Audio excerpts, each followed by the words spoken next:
Hey folks, Damian Mason coming at you. Before we hop into another fantastic episode of the Business of Agriculture, I want to tell you about Pattern Ag. Pattern Ag is a company that has pioneered predictive soil analytics. You know, we always treated diseases and pests after they were already in the field, when they were already causing us a problem. But what if you can do this proactively through predictive soil analytics? Pattern has a technology that through their technology, you can say, oh, here's the likelihood that I'm going to have soybean cyst nematode. Here is the prediction on how bad of a risk I face for sudden death syndrome or corn rootworm and a whole bunch of other diseases and pests. When you know what your risk factor is, you can more efficiently and proactively treat for the disease. You can do this by going to pattern.ag and figuring out what your risk factors are through predictive analytics. That's right. Go to www.pattern.ag and then get a hold of your Pattern Ag representative to help you do predictive analytics on your farming operation.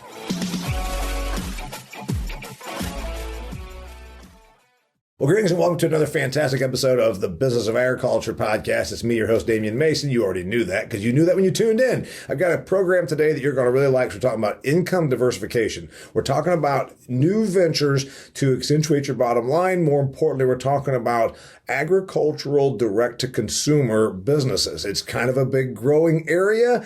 How viable is it? How realistic is it? Well, I've got Kelly Garrett. He's one of my bosses, one of the founders of Extreme Ag. As you probably have heard, I work for Extreme Ag, recording their Cutting the Curve podcast, and I've been doing events for them for about a year and a half now. And Garrett Land and Cattle, Kelly Garrett's operation in Arion, Iowa, struck me as something we should be talking about. He is doing a direct-to-consumer beef business right now, in addition to his farming operation and his trucking business and his plant food business. So I'm like, hey, you're an entrepreneurial guy. I think that we are seeing a bigger opportunity now in the rural America to do something like this. And I said, let's come on here and talk about the business side of Garrett Land and Cattle direct-to-consumer beef. So anyway, thanks for being here.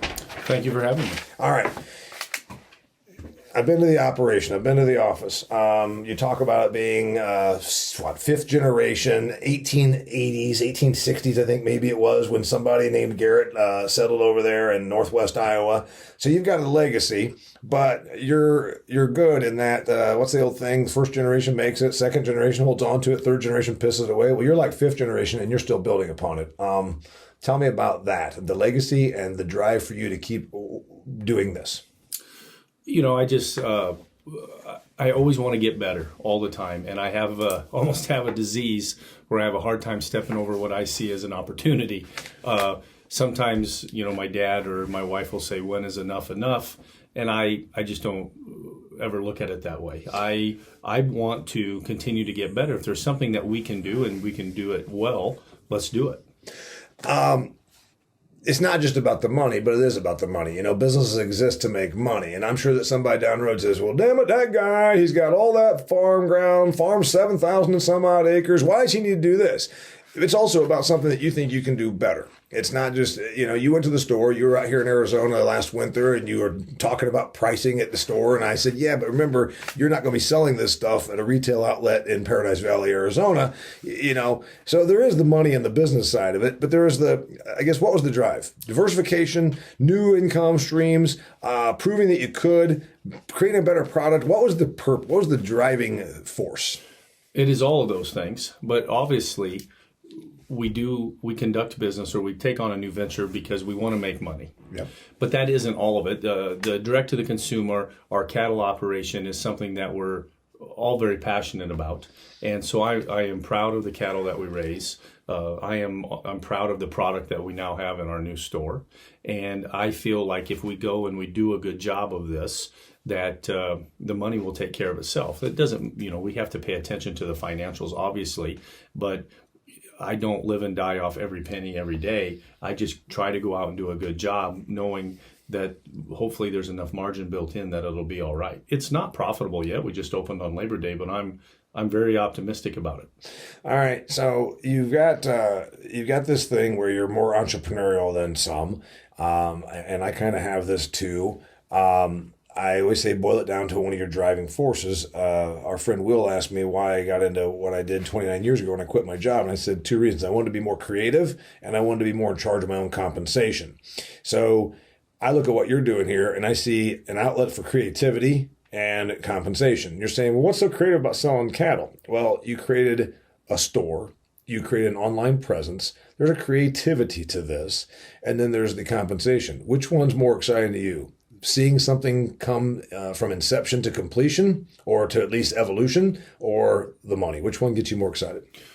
The evolution, the building it. The building phase and creating a new business and managing it and leading it is it really gets me going. Okay, you started this in the fall. You've had the idea for a while. You talked to me about it last winter, so it's been in your head for a while. Driving force, then you also said, I want to rearrange our thinking. Rather than selling cattle, I'm selling beef. There's a big difference in that mindset. Tell me about it from your perspective. Absolutely.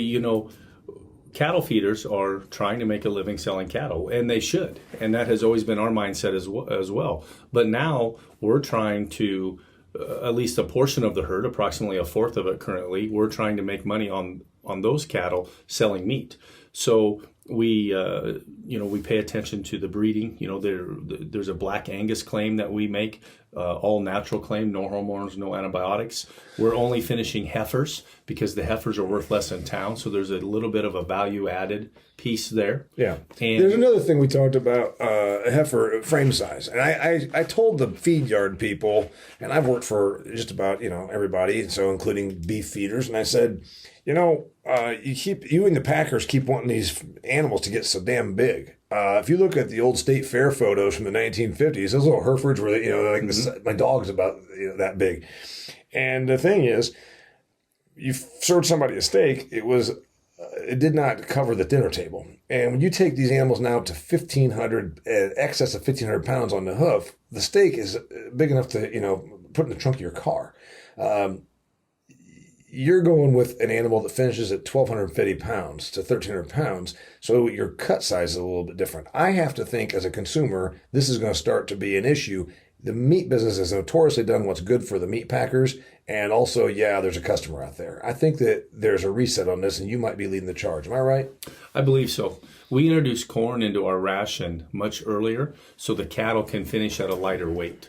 We still want them to get fat. We still want them to grade prime, but they're going to finish at a lighter weight. Instead of going out and running a 9-weight steer on grass or something like that and feeding it a grower ration, and then by the time it's finished, it does weigh that 1,600 pounds, we're going to start these heifers on corn very early. They're going to finish at 1,250 to 1,300 pounds.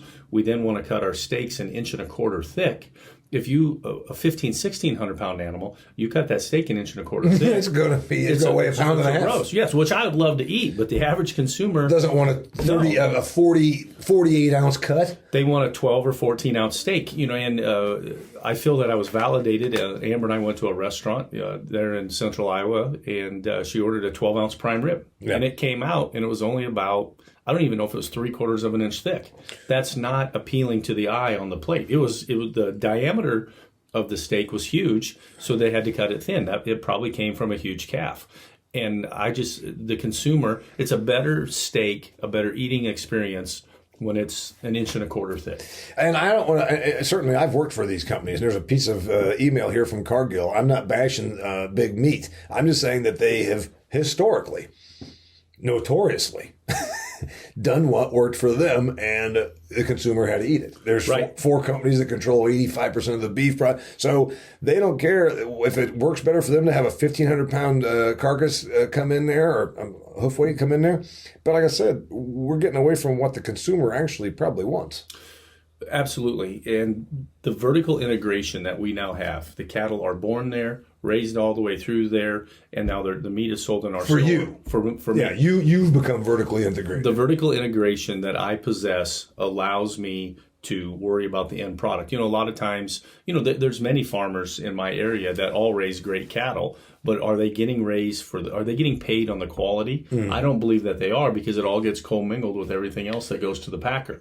We're getting paid for our quality now. To sell on the rail, as it said, and I guess we should make sure that for the person that's listening to this that's not in the livestock business, that means you're getting paid on the quality components, choice and marbling and all of those kinds of things. They talk about selling it on the grid. I'm sorry. Right, they do, but But you've got to be a feed yard. If you're just a guy that's got 60 fats that go to market every year, you're probably not big enough to be able to sell your stuff on the grid. No, and also when they move to selling it on the grid like that, instead of having to come out and bid on the live cattle, it kind of has destroyed the demand. Yeah. They basically have a captive supply, and they're not going to tell you what it's worth until after it's hanging there. Right. Well, it's hard to take it back home. You can't repossess half a beef. I believe that has been a deception of the cattle producer, that they're going to get paid a premium.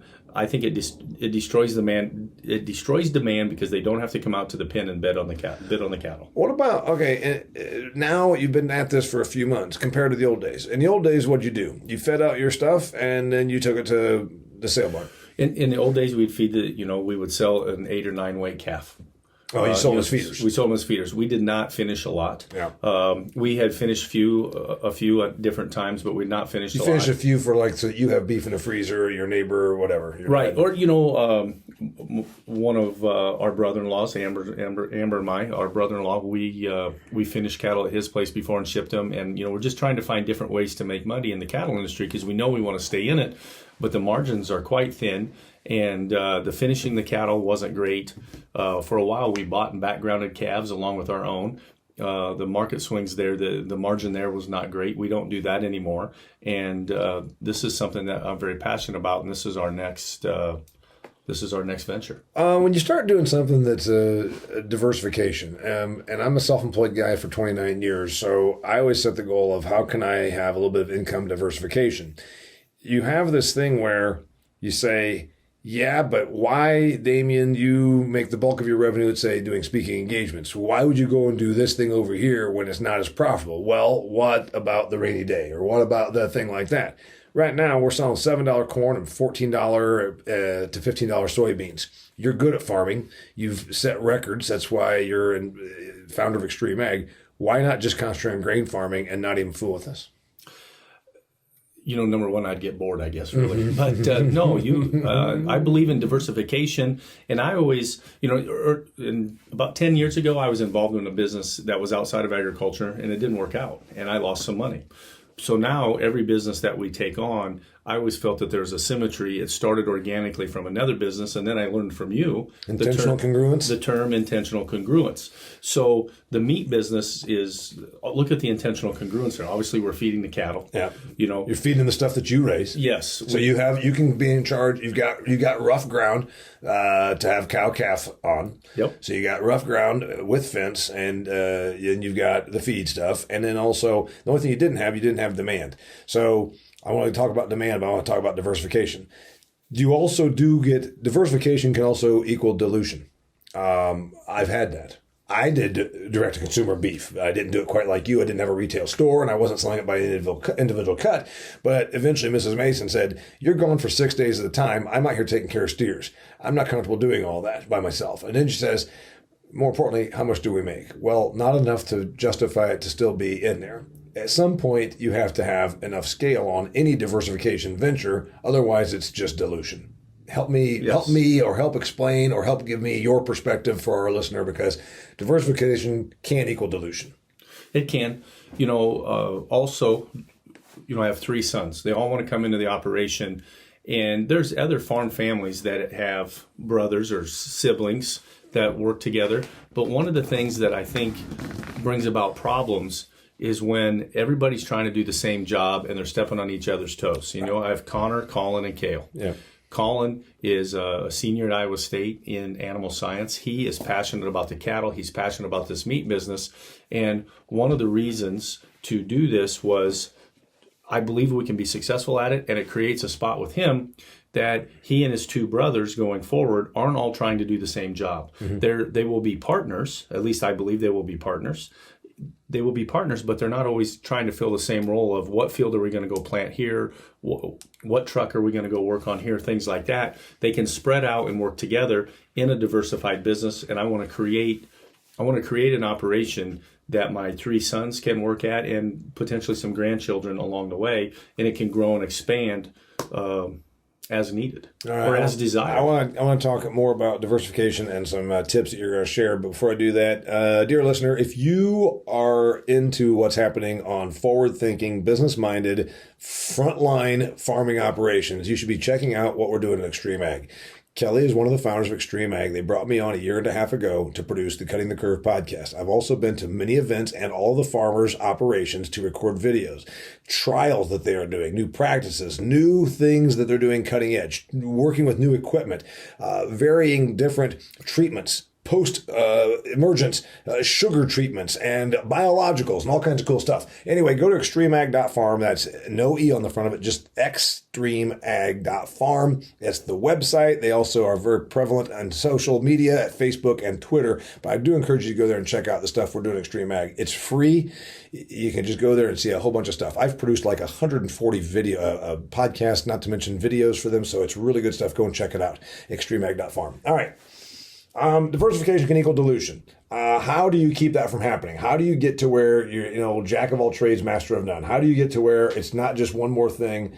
You see some operations, and it could be farming, it could be a corporation. They've got a lot of stuff going on, but they're C pluses at all of them. They're not even Bs on any of them. We see that. How do you keep from being 5 different C pluses versus just 1 A? I want to be 5 A's, and I believe it's a delegation. I guess I would be the overall CEO, the overall leader. But in the trucking industry, the trucking portion, KSX Transportation, yep. I've got Mike and Jocelyn that run that. In the office, we've got Sabrina. Integrated Ag Solutions is Mike Evans and Mike Wingrove. On the farm, we have Richie mm-hmm. and Connor. Mm-hmm. In the shop, you have Corey and Josh. Yeah, so you've got good people in key places. People, and I don't have to I don't try to micromanage. Uh-huh. If I had to do it all, then it would be diluted. There's not enough hours in the day. Yeah, and also then you're just running from one thing to the next, and it's almost like you're patching and putting out fires versus actually running something. Absolutely. Like your example, you chose not to do direct-to-consumer beef anymore because you were gone 60 days a year, and Mrs. Mason didn't want to do the chores. Yeah. It became diluted because you couldn't do it all yourself. Actually, about 120 days a year, but yeah, sometimes 6 days at a time. And she said, well, I got a problem. Who do I call? And what do we do there? And then more importantly, and if you're only doing 20 steers, what are you really earning? So it wasn't enough, which brings me to the next thing, scale. Certainly Cargill's feed yards, their scale. I drove by Cactus Feeders, they're at scale, like have 1 million animals on feed or something at any given time. What's the right scale for you? At some point, you run out of space or you run out of facility in your processing or in your retail. What's the right number? What is scale enough to justify even fooling with it, but also what's too big? We're currently processing 10 head a month. Okay. And you've got a contractual arrangement to do that. Yes. You don't own a processing plant. No. And you wouldn't want to own a processing plant. No. We looked in the cost of building one just to know, but the labor piece, and because that's a skill set that just not everybody has. Yeah, it's not like just come in here and take burger and fry orders at McDonald's. You actually have to. It's hard work. And you have USDA inspected mm-hmm. and all this kind of stuff. So there's the labor. The cost of, because I keep hearing about, remember the government was going to pass this thing where they were going to throw a bunch of money here for small meat processors. Could you have gotten in on that? Yeah, I believe we could have. To build the processing facility that we looked at, it was going to be like $1.5 million. Mm-hmm. I had a couple potential partners. We were interested. We wanted to really look at it, but it just really came down to the labor. So what do you what do you think when you look at this? What's been the one surprise? You opened your doors at Labor Day. You had the idea before that. What's been the thing that you're like, son of a bitch, I didn't see this coming? Some of the lesser known cuts of steak that we still choose to bring, because otherwise they would go to hamburger. Mm-hmm. The real challenge is selling all the hamburger. It's the education piece, telling people, what this steak is, what this cut does. Right now, I would say we have, it's easy to sell a ribeye, but you got to be able to sell the skirt steaks and things like that. There's some other, we just always assumed that we would cut chuck roast.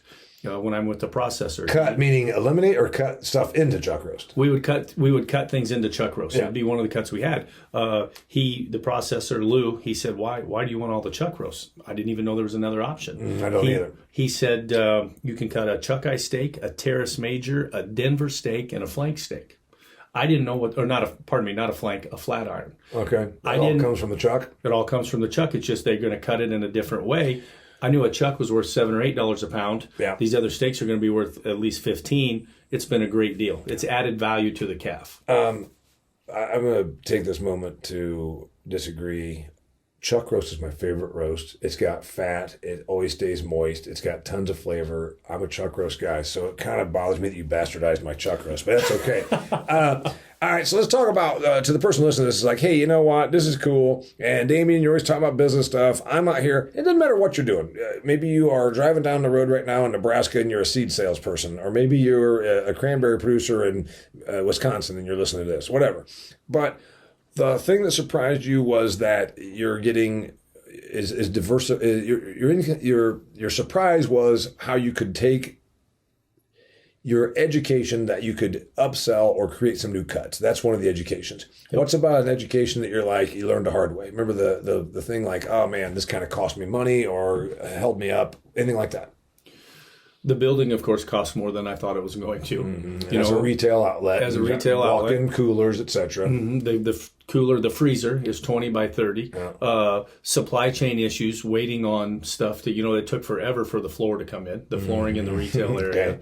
Okay. All that. And then, of course, it's over budget. Mm-hmm. But at some point, you're just purchasing what is available because of the supply chain issue. And the budget just kind of goes out the window because you just got to get completed. One thing that I think is interesting, and you're probably this way also, I haven't had a real job for 29 years, and I've had other ventures besides just the speaking business. I've had a lot of different little things I do, ventures, whatever.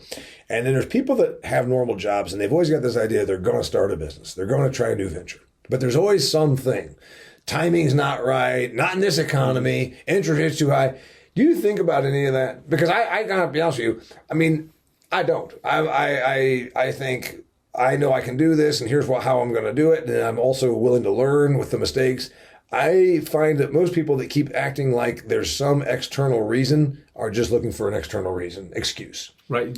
Things are never going to be perfect, and you can't. And they always want to know, well, what the plan and things like that. Well, I have this general plan, and I believe that we can finance it. We want to start small, let it build organically. But there is no reason to make this solid plan because there's going to be those surprises along the way. It's going to grow and evolve, and you just have to have faith that you can figure it out. By the way, we didn't really get a complete answer. You're processing 10 animals per month, so 120 animals per year. What do you think you're capable of selling? Do you think you could double that by a year from now? I think that our facility is big enough to double that. But we've got to be able to find enough processing space. Our current processor, I don't know that they can handle more than 10 a month right now because of their other business. There is another processor in Northeast Iowa that we are scheduled to take, starting in February, we're scheduled to take 6 a month there as well. So you think you can do 16 a month? We can do 16 a month right now but we got to prove that we can sell it all. Seasonality, there's some people that these calves are born in April, and then sometimes a fall calf and all that. You have any ups or downs on your supply? We're managing that pretty well right now. Our cow herd, and this was just luck, our cow herd evolved from being normal where we calved everything basically February, March, April. We wanted most of it in February and March. And then we sold those because we tore up a lot of pasture and put to corn. Then when we bought some cows back, we were buying first calf heifer pairs and selling them as bred seconds. Then we started to buy cows in May and June because we recognized the fact, this is my dad, we recognized the fact that on May 1st, every cattle producer, every farmer says, I'm done calving. Well, the reason he's done calving is he's tired of it. Yeah, right. And on May 1st, he sells everything that has a calf. So then you're going and buying cows at a salvage value instead of a replacement value. A cow with a calf in the uterus. Yes, you're buying bred cows at a salvage value instead of at a replacement value. I never understood. I mean, I was from a dairy farm, so we had calves. Calves were born every day, or a couple a week, or whatever. So it's we didn't have that whole thing where beef people want to have their calves all in a 4-week time frame or 6-week time frame or whatever, 2 heat cycles. I never understood that. So yeah, you've got calves coming all the time. It's a little bit more work, but you gotta be out there anyhow. It's a little bit more work, but now when we're calving on the grass in June, July, August, rather than in the snow and the mud in February and March, that the work, it's traded. You're calving all the time. However, it's not that intense work in the wintertime trying to do all that. In a lot of ways, it's easier. So I don't know that it has created more work to spread it out, but our spread out calving window allows us to always have cattle on feed. The person that's listening to this right now says, all right, they have questions. I'm trying to think of what those questions would be. Did any part of this scare you? I mean, you've done other entrepreneurial ventures, you got other businesses, but there's a person that says, I've never started anything, or I'm thinking about adding to my farm thing. What's your thought? I was scared nobody would come. Yeah. I was scared that we couldn't sell anything because all the other businesses I've started, I'm a bit of a control freak. The other businesses we've started, we're not really dependent. Plant food, we want to be able to sell it, but there's a demand for it because of fertilizer, and there really isn't other competition for it. But with the beef, obviously people can go to the grocery store. There's other direct to consumers. I was scared that nobody would come because I don't have control over that. I worry about the things I can't control sometimes. Farm people are very good at producing stuff, and you've heard me say this. They sell stuff. They sell truckloads of soybeans or pounds of milk or what have you. But they generally struggle, in my observation, with being sales people. You are now selling to a consumer. You have to be a marketer. And I'm not talking about marketing on the Chicago Board of Trade. I'm talking about promotion. I'm talking about telling the consumer why they are. It's not as hard for you as it is for some. What's your advice to people that are farmers that still don't have the sales gene? A positive attitude and hire somebody that does. Mm-hmm. I've been so impressed with Amber. Amber has slowed down. She's an RN. She's slowed down at the hospital, to help with this store. And her promotional ideas never cease to amaze me. She came up with the idea when, the hamburger was starting to collect because that's the biggest product. It's the hardest thing to sell premium. Yes. You can sell premium ribeyes all day long. Selling a premium on a hamburger, a lot of times people don't go for that, although I do because I think there's good burger and there's school lunch burger. Hamburger is 55% about what you're going to get. Yeah. So we're talking a lot of hamburger. Yeah, half of your product. And Amber came up with the idea of 25 pounds of hamburger for $100. Our hamburger is priced at $5 a pound. Yeah. 25 pounds of hamburger for $100, and holy cow, did she sell a lot of hamburger. Yeah. It's simple things like that really took off. But you're losing some margin right there. Now, here's another thing. As much as I love farm people, I said that a lot of times they don't have the sales gene. Marketing and promotion is not their friend. And what they've always done is also possess a commodity mindset. And they say, well, I can do that and I can do it cheaper. Well, what if you do it? I remember hearing the guys at my first farm 20 years ago giving hell to the pumpkin patch down the road. Yeah, they're down there selling that bale of straw for $5. You can get it for $2. I said, well, they probably sell 8 bales of straw. So you want to whore out for 8 bales and $3 of difference? $24. And so their mindset is always how to be cheap and cheap and cheap. And what you're talking about here is a premium product. It's a change in mindset. Do you think that some farm people just really struggle with the idea that they should sell stuff at a premium? We do. Farmers do. Farmers, what did Paul Harvey say? That's the only one that produces. They buy retail and sell wholesale, and I think that's eternally the mindset. I think it was John Kennedy that said that, but here's the thing. You know what? If you don't ever know who to attribute a quote to, go with Yogi Berra, because half the clever stuff that's ever been said, they try and tell you was Yogi, a catcher for the 1950s New York Yankees. I misquoted that. All right, so anyway, Yogi Berra. Yeah, who said that? I'm sure it was Yogi Berra. Okay, or Abe Lincoln. Okay, so selling stuff at a premium. Have you met resistance that you didn't think you would have, or has it been more less resistance than you thought? Less resistance. It's been very positive. Shipping stuff, it's a new concept. That's a headache.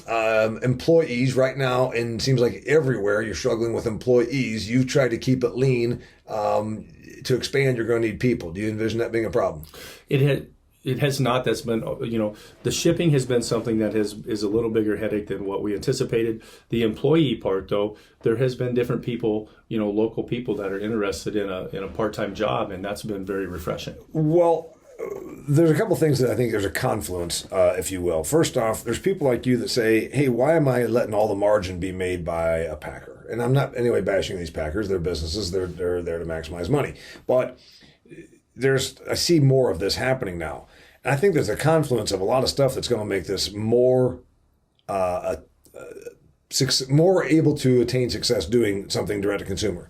The consumer got locked down and was buying stuff on the internet left and right. The Amazon effect. And then there's the fact that the foodie crowd now is looking for an experience that they don't just go to their Publix grocery store and get. This looks like it's a perfect time to do what you're doing. I agree. COVID changed the world. Amazon changed the world. And people also want to know where their food comes from. All those things are converging, and this makes it the right time to try. Yeah, I think that's the right thing. So what about when it becomes saturated? What about when there's one of you on every corner? Is that going to happen, first off? I don't think that it will, because I don't think that it will. There's people that don't want to do the work. Right. What if it does happen? Then does it just become, does what you're doing become commoditized? No, I just really don't think that there's going to be. Because you'll just keep working to uncommoditize it. Well, there's so much, there's demand for food. Obviously, everybody's going to eat. Yeah. And that many people just aren't going to try what we're trying here. I'd agree with that. I got a postcard right here that came in a package. You did a thing where you sent it to me as an experiment. And tell me what a package looks like, just because people are probably wondering what makes this special. So it comes, it's vac packed. Everything's vac packed. It's in dry ice. It's got a card like this. Yes, like every steak is individually cryopacked. The steaks will stay, the meat will stay good, thawed out in your refrigerator for 60 days. Because of the way it's packaged. Because of the way it's packaged. And if I went and did that from the grocery store, it'd be in freezer paper, and it would never last that long. Exactly.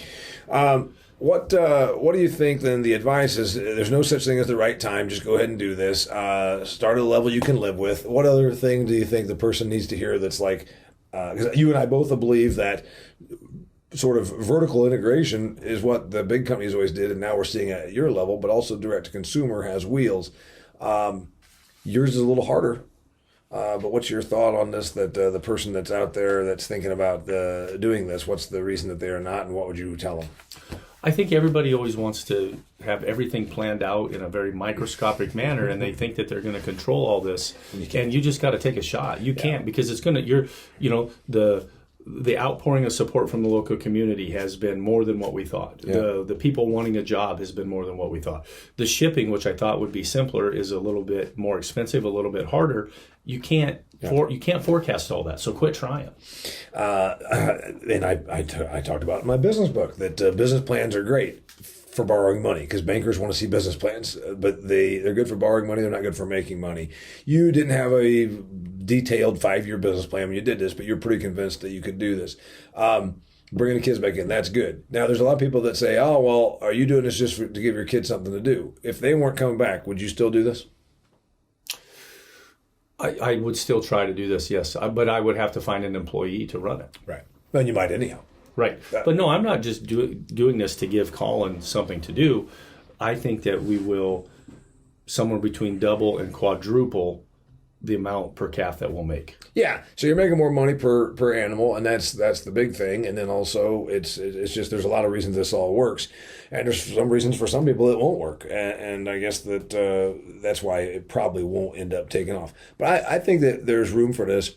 Do you think that we'll look back someday and say, man, there was this golden era where this started becoming a thing, where direct-to-consumer popcorn, direct-to-consumer whatever from the farm level, you and I get invited every year to the Farmer's Share breakfast. And I always have to hear these ag people say this. Well, the farmer only makes 14 cents out of every... Well, you know what? I'm not being mean to the farmers, but the reason for that is there's a lot of value added after it leaves the farm. Absolutely. And you are doing that value added. So the point is, that you can bitch and go to the farmer's share breakfast and talk about how every dollar of food that's spent in the United States, only 14 cents goes to the farmer. Well, or you can realize that's because there's a bunch of value added processing in between the consumer and the food at the farm. You're recapturing that. Absolutely. And this is the only way to recapture it. I can't recapture this by selling the cattle to a packer. You're going to go to Cargill and say, you know what? I just went to the farmer's share breakfast and I only get 14 cents out of all the food dollars that are spent. So you know what? Give me more money. And they'll say, okay, get out of our office. I mean, yeah, that's right. Exactly. I've heard those stats before. I think it's just it's a shock and awe tactic to get people wound up. Yeah, and it does. I mean, from the Farm Bureau meetings to the whatever ag thing, and it does get people wound up because then they think they've been taken.